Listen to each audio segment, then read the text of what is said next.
Monitoring the WorldPay API is crucial to ensure seamless transactions and identify potential issues. To get started, you need to have a WorldPay account and API credentials.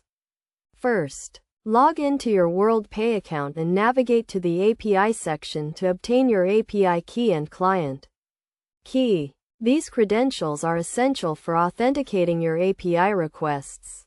Next, choose a monitoring tool that supports WorldPay API, such as Postman or API Gateway. These tools allow you to send HTTP requests to the WorldPay API and analyze the responses.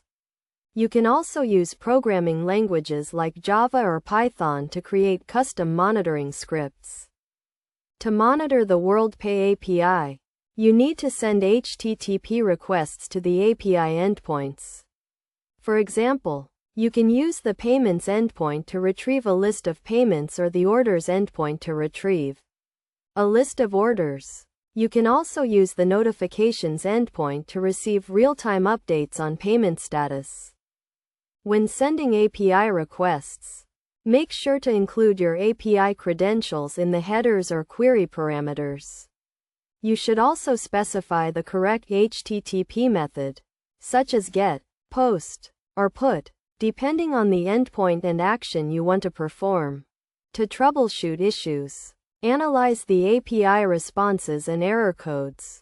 WorldPay API returns standard HTTP status codes, such as 200 for success or 400 for bad request. You can also check the response body for error messages or debugging information.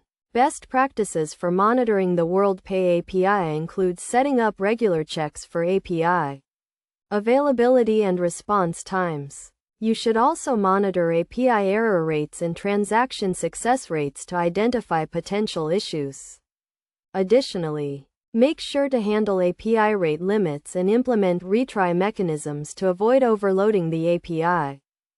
By following these steps and best practices, you can effectively monitor the WorldPay API and ensure reliable and secure transactions. Remember to always keep your API credentials secure and up to date to prevent unauthorized access to your account.